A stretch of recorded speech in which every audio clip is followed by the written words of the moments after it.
सुनो सुनो सुनो, सभी गांव वाले ध्यान से सुनो। महाराज ने घोषणा की है, जो कोई अपनी बुद्धि का खेल दिखाकर महाराज के 3 प्रश्नों का उत्तर अपनी बुद्धि से देगा, उसे महाराज ढेर सारा धन देंगे। इतना धन कि उसे पूरी जिंदगी कभी मेहनत नहीं करनी पड़ेगी। अरे भाई, ये तो बहुत ही कमाल की प्रतियोगिता रखी है। भाई महाराज ने बहुत बढ़िया किया है। अगर बुद्धि से इतना धन मिल जाए तो काम करने की क्या जरूरत है। हाँ हाँ भैया, सही कह रहे हो। तो फिर देर किस बात की, हम सभी चलेंगे राजमहल। ये बात गांव का एक लड़का छोटू सुन लेता है। वो मन ही मन सोचता है, ये तो बहुत अच्छा मौका है, मुझे भी राजमहल जाना चाहिए। अगर मैं अपनी बुद्धि से यह परीक्षा जीत गई तो हमारा जीवन बदल जाएगा। मुझे तुरंत ही भाई से बात करना होगा। अमित भाई, क्या कर रहे हो? चलो हम राजमहल चलते हैं। राजमहल क्यों? वहां क्या करना है? भाई महाराज ने 3 बुद्धि की परीक्षा रखा है। जो उसे पार करेगा उसे तुम जानता है, मेरे पास बहुत बुद्धि है, मैं तो यह परीक्षा जरूर जीत जाऊंगा। चलो जल्दी चलते हैं, ढेर सारा धन मिलेगा। नहीं छोटू, मत जाओ। अगर हमसे कुछ गलती हो गई तो महाराज हमें सजा दे देंगे। भाई तुम फिक्र क्यों करता है, जब मैं हूं तो कोई डर नहीं। आप जनता नहीं, आपका का भाई की बुद्धि कितनी तेज है। अब चलो, समय बर्बाद मत करो। चल, वैसे भी तू मानेगा नहीं। 1-1 रुपए से मोहताज है हम दोनों अनाथ भाई। क्या पता इस भाई 2 रोटी का इंतजाम हो जाएगा।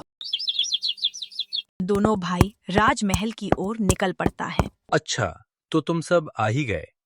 अब बताओ, तुम कौन अपनी बुद्धि का खेल दिखाना चाहता है? महाराज, मैं यह प्रतियोगिता जीतना चाहता हूं और मैं अपनी बुद्धि से ये करके दिखाऊंगा। सुनो, ये कोई साधारण प्रतियोगिता नहीं है, ये बुद्धि का असली खेल है। जो इसमें विजेता होगा उसे हमारे राजकुमारी के साथ विवाह करने का अवसर मिलेगा, और जो हार जाएगा उसे उम्र कैद की सजा दी जाएगा। ये सुनकर तो छोटू का लालच से भर जाता है। मुझे पहले पता होता तो मैं भाई को कभी साथ नहीं लाता। अब क्या करूं, जितना ही पड़ेगा, नहीं तो भाई जीत जाएगा तो फिर मुझे इस महल की सेवक बनना पड़ेगा। अरे क्या सोचने लगा, जवाब क्यों नहीं दिया? महाराज, मैं तैयार हूं, मैं ये परीक्षा दूंगा। बोलो। और तुम कुछ क्यों नहीं बोल रहा? महाराज, हम दोनों भाई हैं, हमारे पास ज्यादा बुद्धि नहीं, लेकिन मैं भी अपनी पूरी कोशिश करूंगा। ठीक है, तुम्हें 1 दिन का समय दिया जाता है। कल तक जो सबसे कीमती वस्तु लेकर हमारे पास आएगा वही इस पहली परीक्षा का विजेता होगा। अब तुम सब जा सकते हो। सभी लोग राजमहल से लौट जाते हैं। अब क्या करूं? राजा को सबसे कीमती चीज क्या दूं? वह खुद राजा है, उसके पास तो सब कुछ है, मेरे पास तो धन भी नहीं। मैं कौन सी कीमती चीज लेकर जाऊं? मैं राजा को ऐसा क्या दूं जिसकी कोई कीमत ना हो, पर वो सबसे मूल्यवान भी हो। भाई तुम घर जाओ, मैं ही जा रहा हूं, थोड़ी देर में लौट आऊंगा। इतना कहकर छोटू वहां से निकल जाता है। अब मुझे अपना चाल चलना होगा। भाई को मैं जीतने नहीं दूंगा। मैं ऐसा तोहफा दूंगा जो राजा को सबसे ज्यादा पसंद आए। वो सीधे जमींदार सेठ के घर पहुंचता है। सेठ जी, आप यहाँ बैठे हैं, मुझे आपसे कुछ जरूरी काम था। अरे छोटू, अरे तू मेरा पास।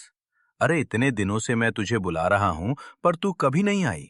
आज ऐसा क्या काम पड़ गया जो तू खुद मेरा पास चला आई? हाँ सेठ जी, आप तो जानते हैं कि महाराज ने बुद्धि का खेल रखा है। जो उसे जीतेगा उसे ढेर सारा धन मिलेगा और राजकुमारी से विवाह करना पड़ेगा। लेकिन मैं राजकुमारी से विवाह करना नहीं चाहता हूं। मैं बस अपनी बुद्धि से ये 3 परीक्षाएं जीतकर मिसाल बनना चाहता हूं। महाराज जो धन देंगे वो सारा धन मैं आपको दे दूंगा और आपकी बेटी से विवाह कर लूंगा। बस पहले आप मेरी थोड़ी मदद कर दीजिए। अच्छा, अरे इतना अच्छा प्रस्ताव। बढ़िया बढ़िया बढ़िया बढ़िया। चलो बताओगा, मैं तुरंत तैयार हूँ। मुझे थोड़ा धन चाहिए ताकि मैं पहली परीक्षा जीत सकूं। जैसे ही प्रतियोगिता खत्म होगा मैं लौटकर आपकी बेटी से विवाह कर लूंगा। अच्छा, तो ये बात है। रुक रुक रुक, मैं अभी धन लाता हूँ। और कुछ धन लाकर छोटू के हाथ में दे देता है। ये लो, और याद रखना अपना वादा, ठीक है? हाँ सेठ जी, मैं अपना वादा नहीं भूलूंगा। वो मुस्कुराता हुई वहां से निकल जाता है। मूर्ख जमींदार सोचता है मैं राजकुमारी को छोड़कर इसकी बेटी से शादी कर लूंगा। ये तो बस मेरा चाल था ताकि मैं धन का इंतजाम कर सकूं।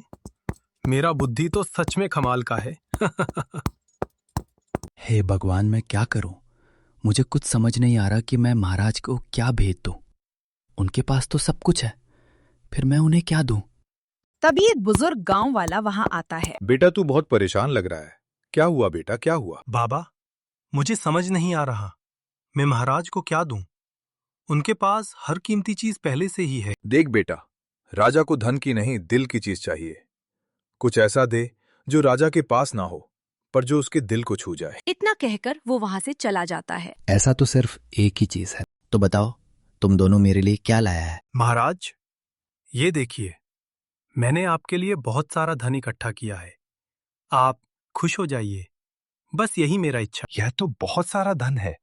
भला तुम इतना धन कहाँ से लाया? महाराज, लगता है इसने अपनी पूरी जिंदगी की कमाई आपको भेंट कर दी है। हाँ, ऐसा ही प्रतीत होता है। अच्छा, अब तुम बताओ अमित, तुम क्या लाया हो? महाराज, मैं आपके लिए ये लाया हूं। वो एक छोटी सी पोटली राजा को देता है। राजा पोटली खोलते हैं और हैरान हो जाते हैं। ये तो तुम मेरे लिए मिट्टी लाया है।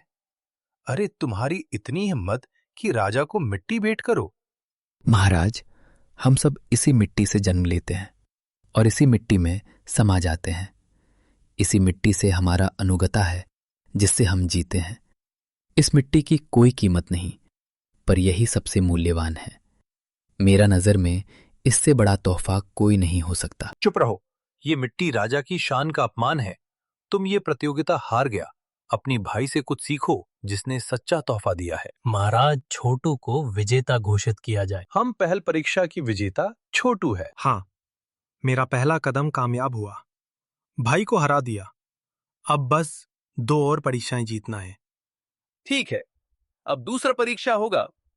कल सुबह तुम दोनों एक जादुई कटोरे से पानी पियो। ध्यान रखना, जिसके मन में लालच होगा वो तुरंत मूर्छित होकर गिर पड़ेगा।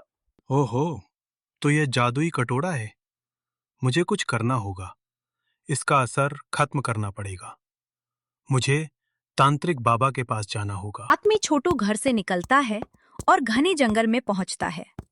एक कुटिया के अंदर तांत्रिक ध्यान में बैठा था। कौन है वहां?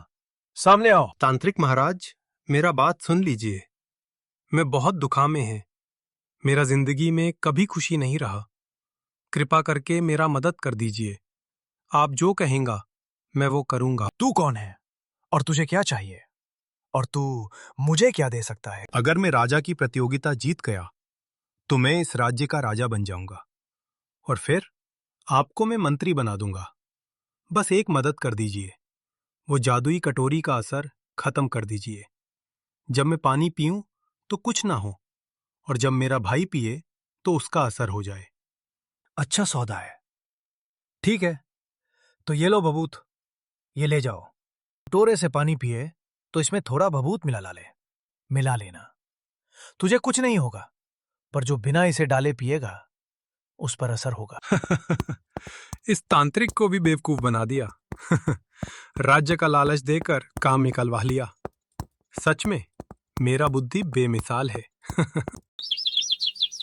अगली दिन अगली सुबह दरबार में सब उपस्थित होते हैं। तुम दोनों तैयार हो? मंत्री जी, वो जादुई प्याला लाओ। जो भी इस प्याले से पानी पिएगा, यदि उसके मन में लालच होगा तो उसके होठ नीले पड़ जाएंगे। अगर वो सच्चा होगा तो कुछ नहीं होगा। पानी पी लेता है।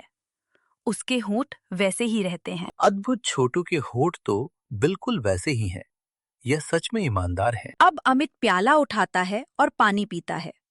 उसके होंठ हल्के नीले पड़ जाते हैं। तुम तो लालची निकला।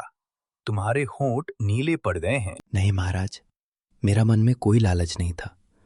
ये सब कैसे हो गया मैं नहीं जानता। मेरा अनुसार इस बार भी विजेता छोटू है और तुम हार गया। अब केवल एक आखिरी परीक्षा बचा है। अगर इस बार भी तुम हार गया तो तुम्हें उम्र कैद की सजा मिलेगा।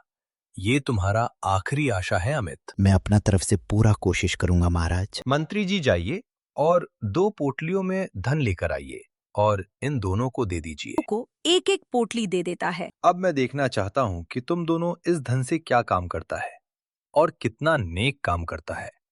यह धन तुम कहाँ लगाता है? देखना भाई, मैं तो कहता हूं तुम कुछ नहीं कर। नहीं, मैं अपना पूर्ण कोशिश करूंगा। मैं हार नहीं मानूंगा। मेरा पास सच्चाई और ईमानदारी है।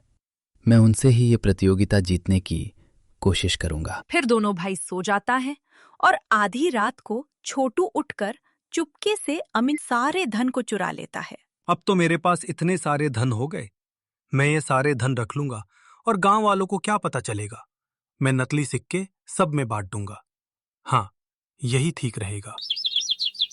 सुबह होते ही छोटू सारे धन रखकर नकली सिक्के बनवाने के लिए साहूकार के पास जाता है। अरे ये क्या छोटू, अरे तुम मेरा पास आया है। अरे सब ठीक तो है ना? देखिए साहूकार जी, मुझे नकली सिक्के चाहिए, इतने की कोई पहचान न पाए। ये तो गलत है। अगर किसी को पता चल गया तो तुम्हें सजा मिल सकता है। उसका फिक्र मत कीजिए, ये लीजिए, मैं आपको इतना धन दे रहा हूं, बस नकली सिक्के बना दीजिए ताकि मैं बहुत से लोगों में बांट सकूं और महाराज को मेरा दयालुता दिखाई दे। आपको सजा नहीं होगा, मैं इस बात का वचन देता है। अच्छा, ठीक है। अगर मुझे धन मिल जाए तो मैं ऐसा कर दूंगा। साहूकार थोड़े से धन लेकर नकली सिक्कों की बड़ पोटली देता है और छोटू वो पोटली लेकर गांव के चौपाल पर चला जाता है। अब जल्दी में राजा का धन लेकर सभी गरीबों की मदद कर दूंगा ताकि सबका भला हो। अमित पोटली ढूंढता है पर पोटली वहां नहीं मिलता। ये क्या? मैंने तो यहीं पोटली रखा था, अब यहाँ तो नहीं है। लगता है मेरा पोटली चोरी हो गया है। हे भगवान, अगर मैं गांव वालों की मदद नहीं कर पाया तो शायद मैं प्रतियोगिता हार जाऊंगा।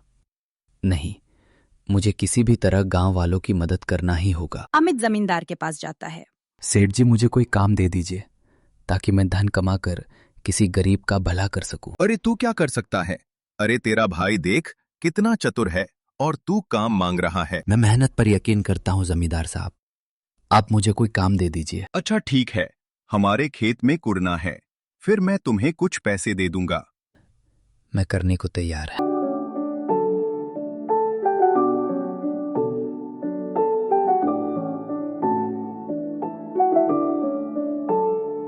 अमित सुबह से शाम तक खेत में काम करके शाम को जिम्मेदार के पास जाता है। ये लो तुम्हारे 3 सोने के सिक्के, तुमने बहुत मेहनत की है बेटा। अमित 3 सोने के सिक्के लेकर गांव की ओर चला जाता है। तभी रास्ते में एक गांव वाला फूट फूट कर रो रहा होता है। आप इतना परेशान क्यों हैं? मेरे बेटे की तबीयत बहुत खराब है। अगर उसे इलाज के लिए वैद्य के पास नहीं ले जाया गया तो वो मर सकता है, पर मेरे पास पैसे नहीं हैं। मैं बूढ़ा और लाचार हूं। अब क्या करूं? बताइए मैं क्या करूं? आप इन्हें अपने बच्चे के इलाज के लिए ले जाइए। किसी की जान पैसों की कमी से जाने देना बड़ा पाप होगा। तुम्हारा बहुत बहुत धन्यवाद बेटा। फिर दूसरी तरफ छोटू खड़ा था। वही गरीब एक आदमी आता है। बेटा मेरे पैसे की जरूरत है, क्या तुम्हारे पास है? मेरे बेटे बहुत बीमार हैं। काका मेरे पास है। ठीक है, मैं दे देता हूँ। नकली सिक्के काका का दे देता है, फिर वहां से चली जाता है। सुबह होता है, सभा लगा होता है। बोलिए काका, क्या कहना है? महाराज जो देखने बोला था वह अमित इसमें पास हो गया है, और छोटू जो है ना नकली सोना दिया है वह लालच है। ठीक है, अमित को राजकुमारी से विवाह कर दिया जाए। मंत्री जी, शादी की तैयारी करो राजकुमारी की। अमित की शादी हो जाता है। हंसी खुशी रहने लगता है, दोनों साथ में रहता है।